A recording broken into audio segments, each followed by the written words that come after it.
নমস্কার বন্ধুরা, বৃষ্টি হয়ে গেল এইমাত্র।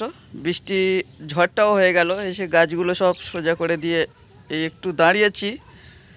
চোখ গেল এই আমার চেরি জামরুল গাছটার দিকে। এতদিন আমি একে লক্ষ্য করছি, ফল দেখা পাচ্ছি না, কিন্তু ওই গাছটা পড়ে গিয়েছিল, আর হয়ে তুলে দিতে গিয়ে দেখি না এরকম ফল। দেখুন দেখুন বন্ধুরা, গাছের নিচে এতটা হয়েছিল আমি জানি না। এই যে ঝড়টা না হবে আমি এই দেখব। এতদিন এই গাছে আশেপাশে পাখি ঘোরাফেরা করতো, আমি এমনি বলতে এই গাছে পাখি এত লাগে কেন, তারপর দেখি না এই এই পরিস্থিতি। দেখুন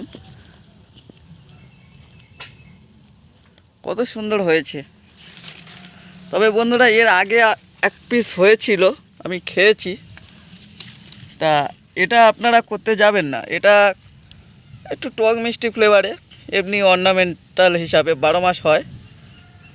খুব একটা ভালো আহামরি খেতে তা নয়। দেখুন একটু 12 মাস থাকে, দেখুন এ কন্টিনিউ ফুল ফল থাকে। একটু গাছটা বড় হলে আর একটু ড্রপ নেচারে, মানে গাছটা একটু ঝোপালো টাইপের হয়, আর 12 মাস ফুল ফল থাকে। ওনারা দেখুন কত সুন্দর লাগছে, আর থলো থলো দেখে হয়তো বন্ধুরা আবার বৃষ্টি আসবে। বন্ধুরা, এটা কেউ যদি অর্নামেন্টাল হিসাবে করতে চান করতে পারেন।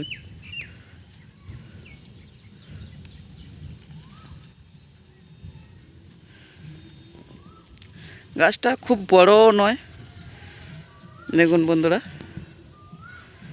আর আমার নার্সারি যখন চালু হবে, আমার এই যে অর্নামেন্টাল জামরুল গাছটা এটাও থাকবে, বা সব নার্সারিতে আপনারা পেতে পারেন, তবে শৌখিন হিসাবে। আর কিছুদিন পরে আমার ল্যাংচা জামরুলের ভিডিও আসবে। আপনাদের যে ল্যাংচা জামরুলের কথা বলেছিলাম, আশা করি দেখাতে পারবো, কিছুদিন পরে আসবে।